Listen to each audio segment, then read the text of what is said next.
الحمدللہ رب العالمین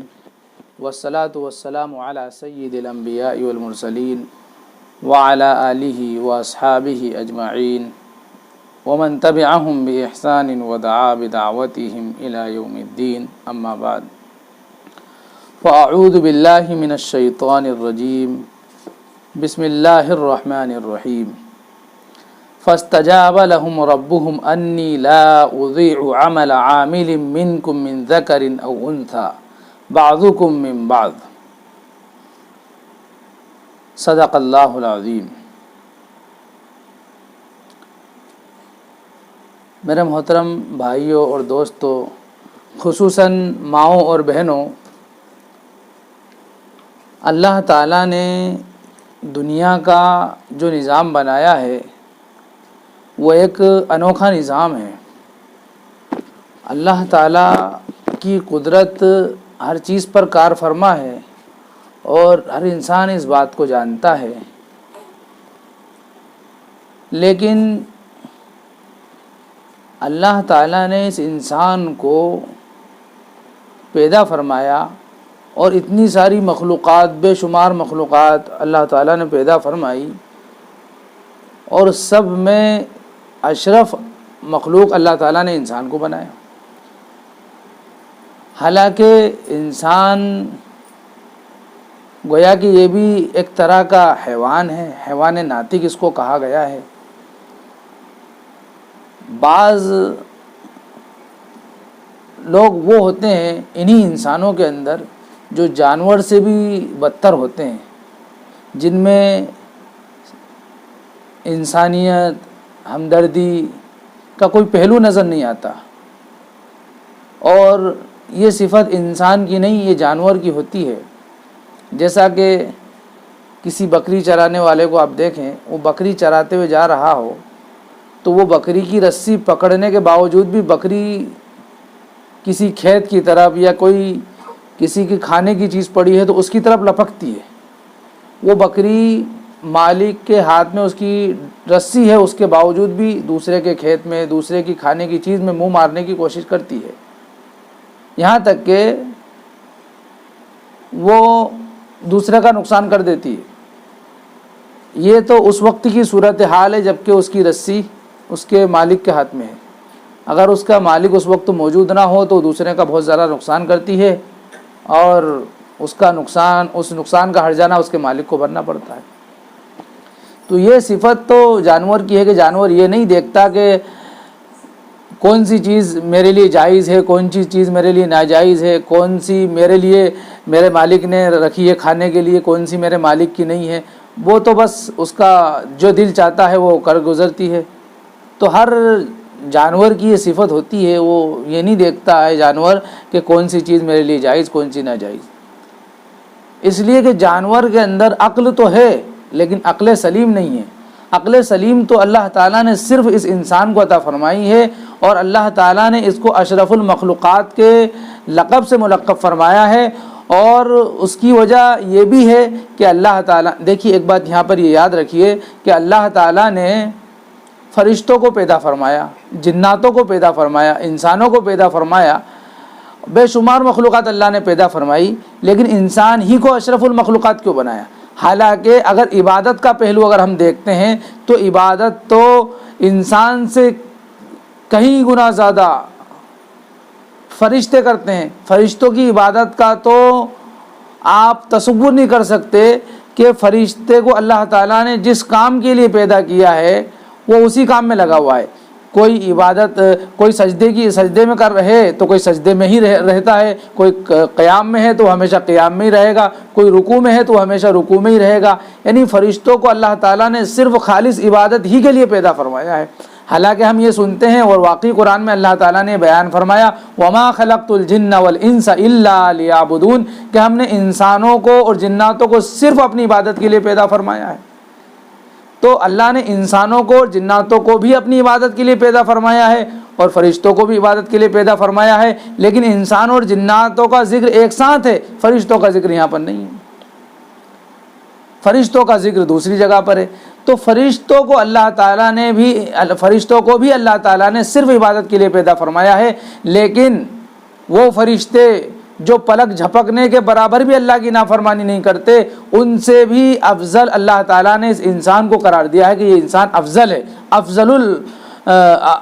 المخلوقات میں ہے، اشرف المخلوقات ہے۔ اس کی کیا وجہ ہے؟ اس لیے کہ اللہ تعالیٰ نے انسان میں دو مادے رکھے ہیں، دو پہلو انسان کے اندر ہے، برائی کا مادہ بھی انسان میں رکھا ہے اور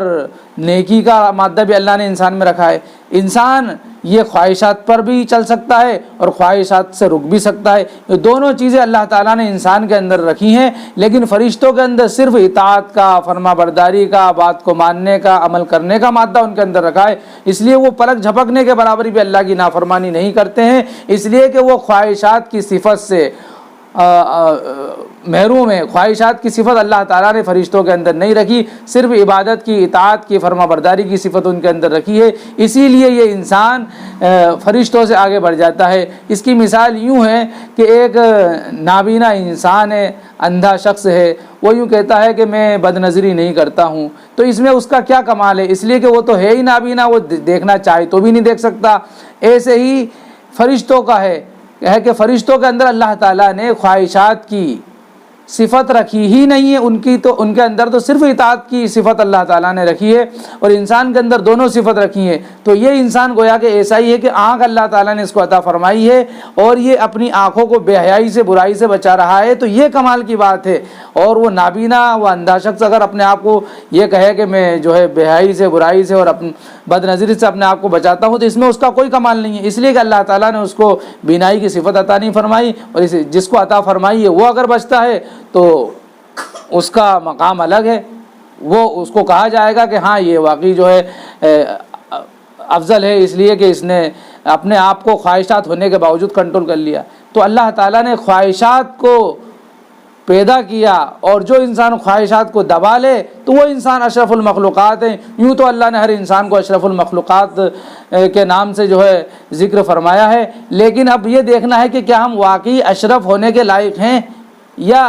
لائق ہیں جبھی تو اللہ نے فرمایا، لیکن کیا ہم واقعی اشرف المخلوقات ہونے کا حق ادا کر رہے ہیں؟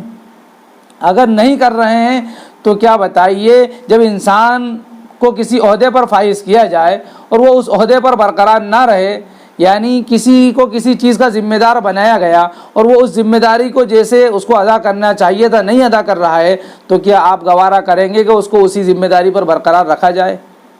بالکل نہیں۔ اور بارہا ہم یہ چیزیں دیکھتے ہیں کہ کوئی کسی چیز کا ذمہ دار تھا، اللہ تعالیٰ نے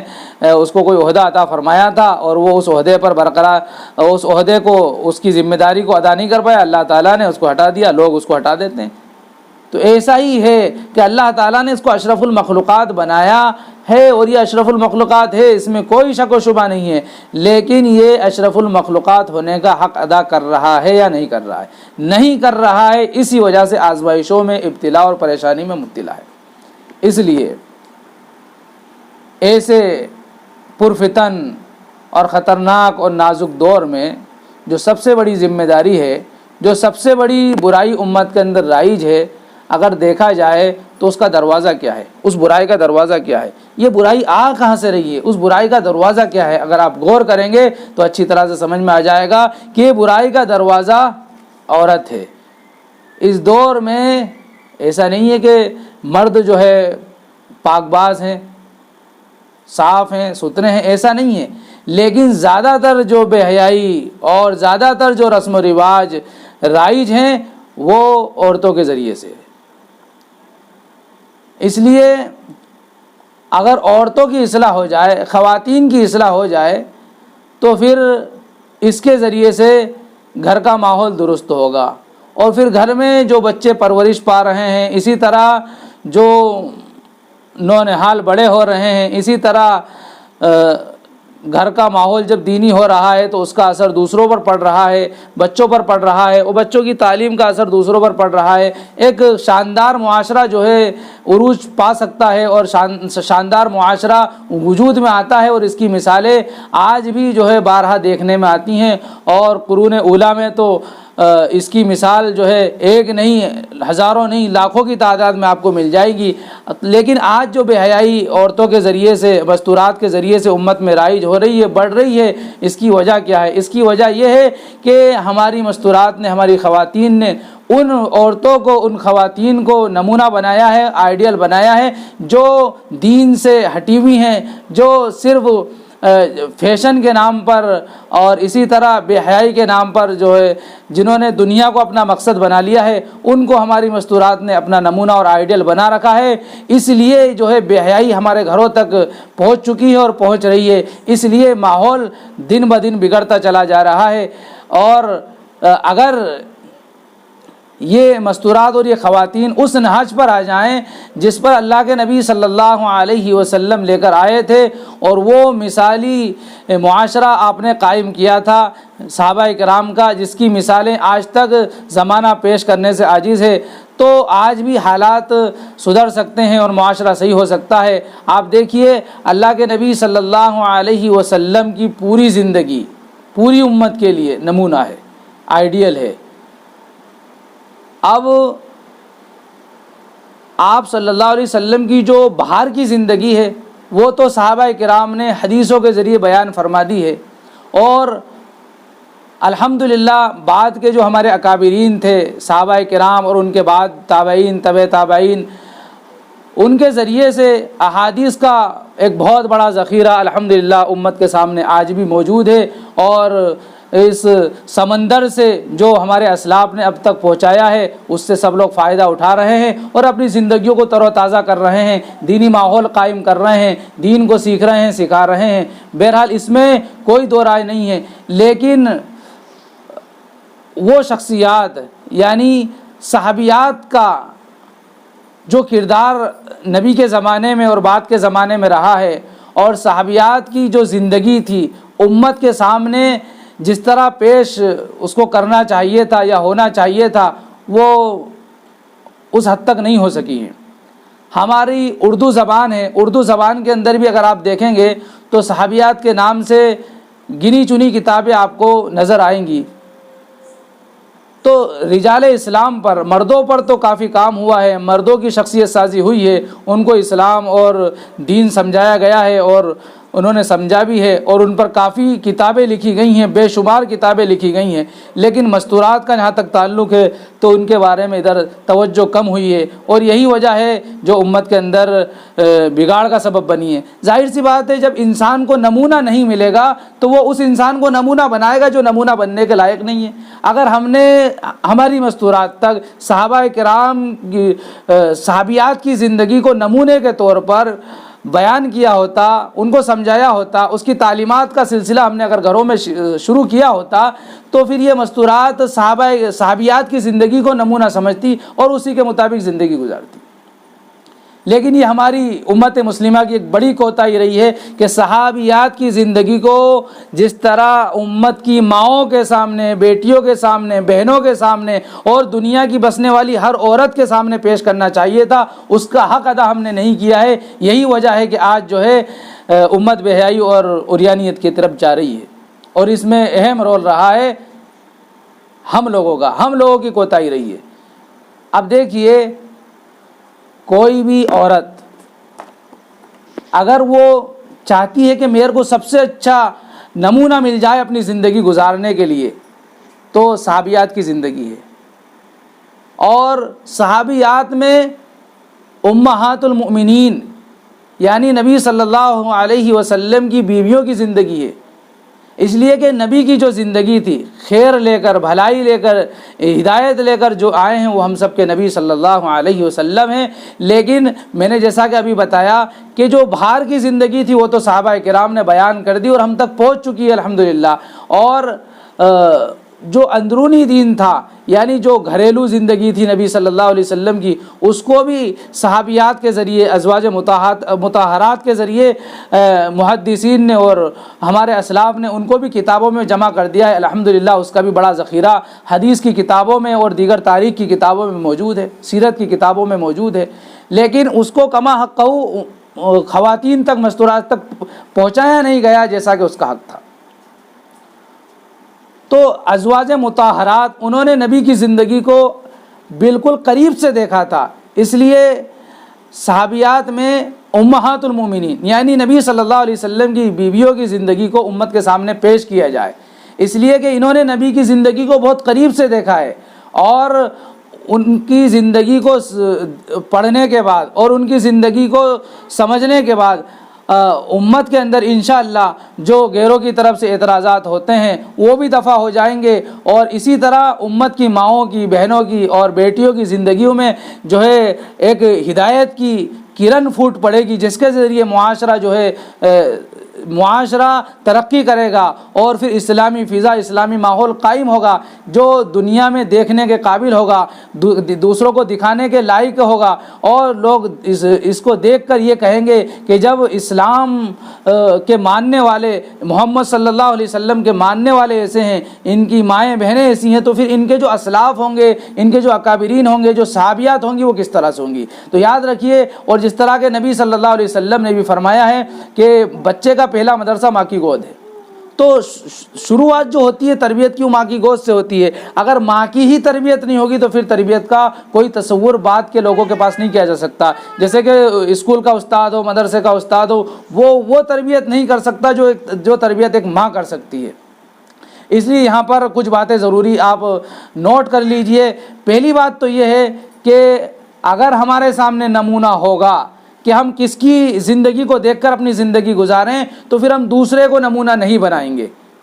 اور اگر ہمارے سامنے نمونہ نہیں ہوگا تو پھر ظاہر سی بات ہے ہر انسان اپنے لیے آئیڈیل تلاش کرتا ہے، اپنے لیے نمونہ تلاش کرتا ہے، اور اس کو جہاں اس کی مرضی کا نمونہ مل جاتا ہے وہ اسی کے پیچھے چلا جاتا ہے۔ یہی وجہ بنی ہے کہ آج امت کے اندر بے حیائی پھیلی ہے۔ اس لیے ہمارے لیے اگر کوئی نمونہ ہے تو وہ حضور اکرم صلی اللہ علیہ وسلم کی ذات ہے، جس کو اللہ تعالیٰ نے خود قرآن کریم میں بیان فرما دیا، لقد کان لکم فی رسول اللہ اسوۃ حسنہ، کہ تمہارے لیے بہترین اور آئیڈیل نمونہ، بہترین آئیڈیل اور بہترین نمونہ محمد صلی اللہ علیہ وسلم کی ذات ہے۔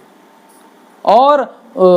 ان کے بعد صحابہ کرام کی زندگی ہمارے لیے نمونہ ہے، اور صحابیات کی زندگی ہمارے لیے نمونہ ہے، لیکن ہمارا جو مقصد اس وقت جس مقصد سے ہم بیٹھے ہیں وہ ایک عظیم مقصد ہے۔ وہ مقصد یہ ہے کہ مستورات تک صحابیات کی زندگی کو پہنچایا جائے،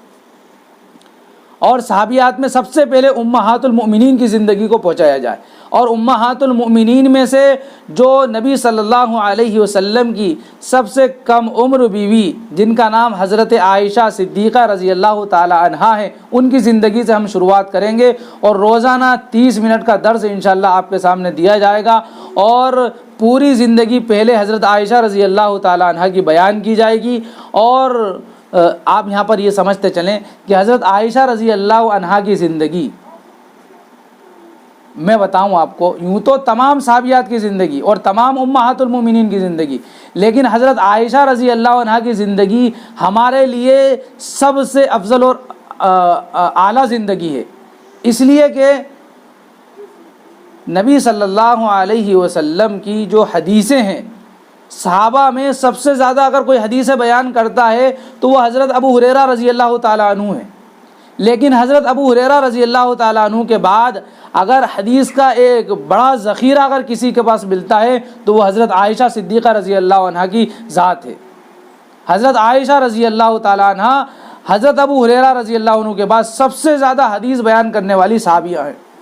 اب اندازہ لگائیے کہ کتنا علم نبی سے سیکھا ہوگا، کتنا دین نبی سے سیکھا ہوگا،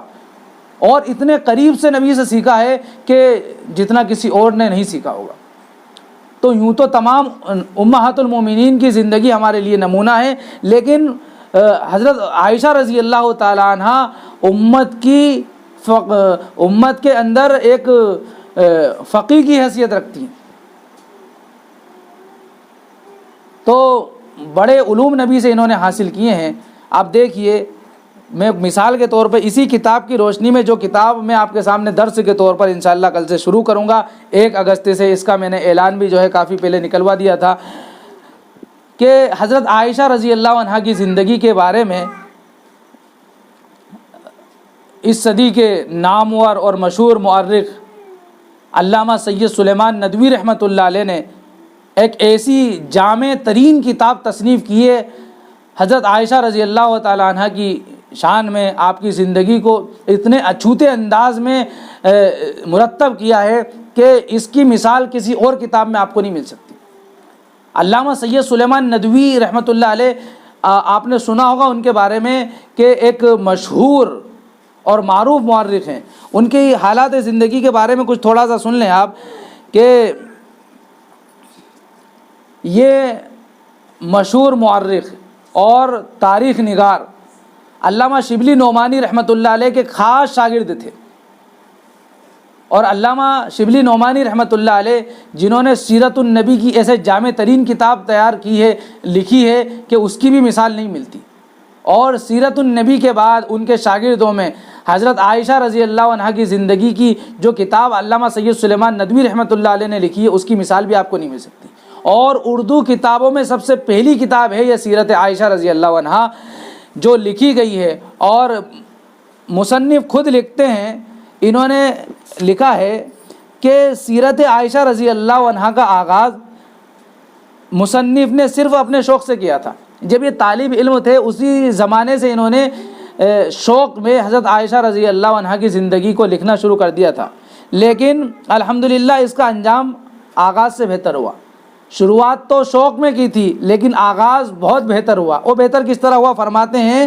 کہ ان اوراق میں جس مخدومہ جہاں یعنی حضرت عائشہ رضی اللہ عنہا کے حالات لکھے گئے ہیں، اس کے مقدس شریک زندگی یعنی نبی صلی اللہ علیہ وسلم کی زندگی، ان کی جو زندگی لکھی ہے اور ان کی زندگی کو سیرت کہتے ہیں۔ سیرت جو ان کی لکھی گئی ہے وہ ہندوستان کے تاج علامہ شبلی نعمانی رحمۃ اللہ علیہ نے لکھی ہے۔ شروعات انہوں نے ہی کی تھی، تکمیل انہوں نے کی ہے۔ اور فرماتے ہیں کہ ہماری زبان میں یعنی اردو میں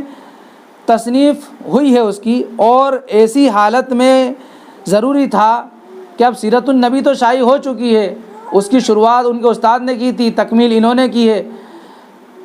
اب ایسی حالت میں ضروری تھا کہ حرم نبوت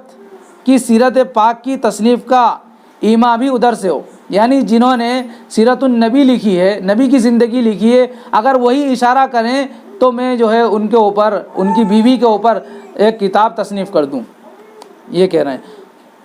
تو اس تصنیف کی تکمیل کا باعث در حقیقت علامہ شبلی نعمانی رحمۃ اللہ علیہ کا ارشاد ہے۔ انہوں نے طالب علم کے زمانے میں شروع کی تھی اس کتاب کو لکھنا، لیکن کچھ عوارضات پیش آئے تھے جس کی وجہ سے لکھ نہیں پائے تھے اور مشغول ہو گئے تھے دوسرے کاموں میں۔ تو ان کے جو استاد تھے،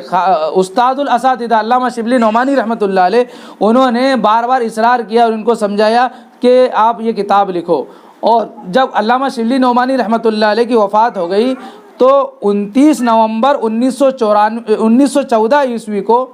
انہوں نے خواب دیکھا، اور خواب میں علامہ شبلی نعمانی نے کہا کہ تم اس کام کو انجام دو۔ تو فرماتے ہیں کہ مجھے اس کتاب کی تکمیل کا، شروع تو کر ہی چکا تھا، اس کی تکمیل کا حوصلہ دلایا، اور برسوں کی محنت اور زحمت کشی کے بعد بحمد اللہ ایک علمی خدمت کے انجام کے ساتھ تعمیل ارشاد کی مسرت بھی ہو رہی ہے۔ کتاب لکھنے کی خوشی تو ہو ہی رہی ہے، لیکن استاد کی نصیحت پر اور استاد کے حکم پر عمل کرنے کی خوشی بھی محسوس ہو رہی ہے۔ یہ تو انہوں نے فرمایا ہے کتاب کے تعلق سے۔ اور ایک اہم بات اس کتاب کے بارے میں آپ کو یہ بتاؤں کہ فرماتے ہیں حضرت کے سوانح عمریوں کے لیے عموماً تاریخ کی کتابیں کارآمد ہوتی ہیں، لیکن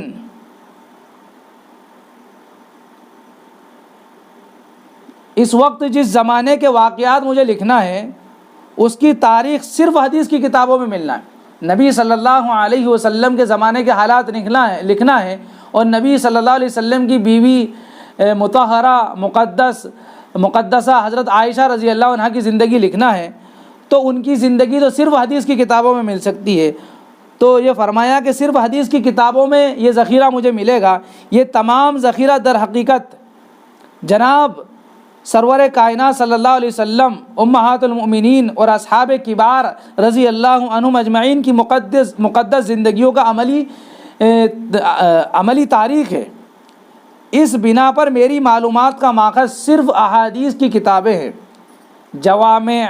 مسانید اور سنن سے عموماً اور کہیں کہیں اسماء الرجال کی کتابوں مثلاً طبقات ابن سعد، تذکرۃ الحفاظ ذہبی، تہذیب ابن حجر وغیرہ اور فتح الباری، قسطلانی، نووی وغیرہ شروع احادیث سے بھی مدد لی گئی ہے۔ عام تاریخ کی کتابوں کو تو ہاتھ تک نہیں لگایا۔ سوچئے اب کتنی جامع کتاب ہوگی یہ، کہ عام تاریخ کی کتابوں کو تو ہاتھ تک نہیں لگایا۔ لیکن آگے ایک تھوڑی سی بات فرما رہے ہیں کہ جنگ جمل کے متعلق بلا شبہ مجبوری تھی کہ اس کا مفصل تذکرہ احادیث میں نہیں ملتا ہے، اس لیے جنگ جمل کا جو باب ہے اس میں زیادہ تر بھروسہ میں نے تبری پر کیا ہے، اور فرماتے ہیں کہ حدیث کی کتابوں میں زیادہ تر صحیح بخاری اور صحیح مسلم، ابو داؤد اور مسند امام احمد بن حنبل میرے پیش نظر رہی ہے۔ ان کتابوں کا ایک ایک حرف میں نے پڑھا ہے۔ مسند کی 6 جلد میں حضرت عائشہ رضی اللہ عنہا کے مرویات ہیں، ان کے 6 جلد میں جو مرویات ہیں، جو روایتیں کی گئی ہیں، جو احادیث ہیں، ان میں حضرت عائشہ رضی اللہ عنہا کے حالات کثرت سے ملتے ہیں۔ اس کتاب کے ماخذوں میں سب سے نادر کتاب حاکم مستدرک اور سیوطی کی ہے، عین الاصابہ فی استدراک عائشہ علی الصحابہ۔ یہ ایک مختصر رسالہ ہے جس میں وہ حدیثیں جمع کی گئی ہیں جن میں حضرت عائشہ رضی اللہ عنہا نے اپنے معاصرین کی غلطیاں یا غلط فہمیاں ظاہر کی ہیں۔ سوچئے حضرت عائشہ رضی اللہ تعالیٰ عنہ کتنی علم کی جامع تھیں کہ اپنے زمانے کے صحابہ کرام کی انہوں نے غلطیاں نکالی ہیں، ان کی غلط فہمیاں جو ان کو ہو گئی تھی حدیث کے تعلق سے، ان کو دور کیا ہے۔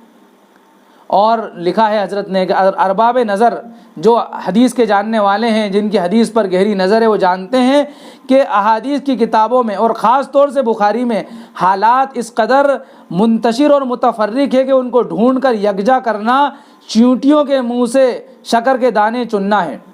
جس طرح چیونٹیوں کے منہ سے شکر کے دانے چننا مشکل ہے، اسی طرح احادیث کی کتابوں سے حضرت عائشہ رضی اللہ عنہا کی زندگی کے حالات چننا میرے لیے مشکل تھا۔ تاہم مسلسل مطالعے نے جو سرمایہ فراہم کر دیا ہے وہ آپ کے پیش نظر ہے۔ یہ بڑی اہم کتاب ہے اور علمی کتاب ہے، اور اس میں ان معترضین کے اور اشکال کرنے والوں کے، اعتراض کرنے والوں کے جواب کو اتنا بہترین اسلوب میں جواب دیا ہے حضرت نے۔ مثال کے طور پہ لوگوں کا یہ اعتراض کہ حضرت عائشہ رضی اللہ عنہا کی کم عمری میں نبی سے شادی ہو گئی، نکاح ہو گیا۔ اب اعتراض کرتے ہیں کہ اتنی کم عمری میں نکاح اتنے بڑے شخص کا ہونا یہ تو غلط ہے، تو اس کا بھی مفصل انہوں نے جواب دیا ہے، اس کو بھی انشاءاللہ موقع پر میں آپ کے سامنے پیش کروں گا۔ اور دیکھیے حضرت عائشہ رضی اللہ تعالی عنہا کی زندگی ہر ایک مسلمان عورت کے لیے، حضرت عائشہ رضی اللہ عنہا کی زندگی میں ہر مسلمان عورت کے لیے نمونہ ہے۔ اور دیکھیے نمونے کے طور پر کچھ باتیں میں آپ کو بتا دوں کہ حضرت عائشہ رضی اللہ تعالی عنہا کی زندگی میں تمام تغیرات، انقلابات، زندگی میں کبھی تبدیلی آتی رہتی ہے، انقلاب بھی آتے ہیں، زوال بھی آتا ہے، عروج بھی ہوتا ہے، سارے حالات پیش آتے ہیں، ساری رہنمائی ان کی زندگی میں آپ کو ملے گی۔ مصیبتیں، نبی کے گھرانے میں اکثر مصیبتیں بھی آتی تھیں، تو مصیبتوں میں انہوں نے کیسا عمل کیا، ان کی زندگی کا طرز کیا تھا، نبی سے انہوں نے مصیبت کے زمانے میں کیا سیکھا، کس طرح زندگی گزارنا چاہیے۔ تو مصیبتوں میں کس طرح زندگی گزارنا چاہیے نبی کے گھرانے والوں نے اچھی طرح سیکھا تھا۔ یوں تو تمام صحابہ نے اس کو سیکھا ہے، لیکن نبی صلی اللہ علیہ وسلم کی زندگی کے تعلق سے آپ جانتے ہیں کہ نبی صلی اللہ علیہ وسلم کی زندگی کہ 3 چاند آپ کے گھر میں چولہا نہیں جلا، اور پوچھا کہ 2 چیزوں پر بسر ہوتا تھا۔ صحابہ اکرام بیان کرتے تھے کہ ہمارا گزر بسر 2 چیزوں پر ہوتا تھا، ایک کھجور پر، دوسرا پانی پر، یہ زندگی تھی۔ تو یہ حالات حضرت عائشہ رضی اللہ تعالی عنہا نے قریب سے دیکھیں۔ تو مصیبتوں کا کیا معاملہ تھا، کس طرح گزارتے تھے، وہ بھی اچھی طرح سے آپ کو اس میں رہنمائی ملے گی۔ اسی طرح شادی کس طرح ہوئی ہے، رخصتی کس طرح ہوئی ہے، سسرال والوں کے ساتھ آپ کا کیا معاملہ تھا، اسی طرح شوہر کے ساتھ آپ کی زندگی گزارنے کا طرز کیا تھا، کس طرح آپ نے زندگی گزاری ہے، اسی طرح نبی کی اور بھی بیویاں تھیں تو سوکنوں کے ساتھ آپ کا کیا رویہ تھا، آپ کس طرح زندگی گزارتی تھیں، اسی طرح حضرت عائشہ رضی اللہ تعالیٰ عنہ کی کوئی اولاد نہیں تھی تو ایک بانجھ عورت کو کس طرح زندگی گزارنا چاہیے وہ بھی اس میں نمونہ ملے گا، اسی طرح نبی کی وفات کے بعد ایک بیوہ کو کس طرح زندگی گزارنا چاہیے وہ نمونہ بھی اس کے اندر آپ کو ملے گا اور اس کے سلسلے میں بھی رہنمائی کی جائے گی۔ نبی کا گھرانہ غربت کا گھرانہ تھا، آپ کے گھر میں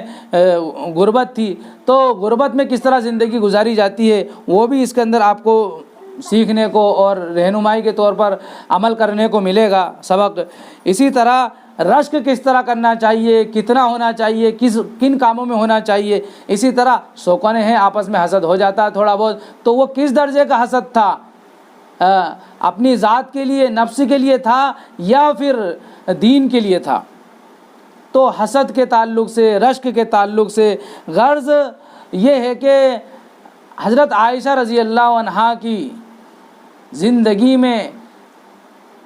ہمیں تمام رہنمائیاں ملتی ہیں، اس لیے تمام مستورات کو اس بات کی فکر کرنا چاہیے۔ اور ایک خاص نقطہ اس موقع پر اس کو ذکر کرنا ضروری ہے کہ ام المومنین حضرت عائشہ رضی اللہ تعالی عنہ، لوگ یہ سمجھیں کہ ایک گھر میں خاتون کس طرح رہتی ہے بس گھریلو زندگی سیکھ لی جائے، نہیں، گھریلو زندگی تو سیکھنے کو ملے گی ہی صحیح، لیکن نبی کی وفات کے بعد حضرت عائشہ رضی اللہ تعالی عنہا کی زندگی آپ دیکھیں 40 سال تک جو ہے مدینۃ المنورہ کو اپنے علم سے اور اپنی فقاہت سے اور اپنی دور اندیشی سے جو ہے لوگوں کو روشن کیا ہے، ان کی رہنمائی کی ہے۔ تو جہاں گھریلو زندگی گزارنے کا طریقہ اور سلیقہ سیکھنے کو ملے گا، باہر کی زندگی میں کیا انسان کا رول ہونا چاہیے، کس طرح اس کے اندر جو ہے برداشت کا اور لوگوں سے گفتگو کرنے کا، لوگوں کے ساتھ معاملات کرنے کا جو ہے رویہ ہونا چاہیے، پہلو ہونا چاہیے، اس کو بھی بیان کیا ہے۔ تو بہرحال یہ کتاب ہر اعتبار سے ایک جامع ترین اور ہمہ گیر کتاب ہے جس میں حضرت عائشہ رضی اللہ تعالیٰ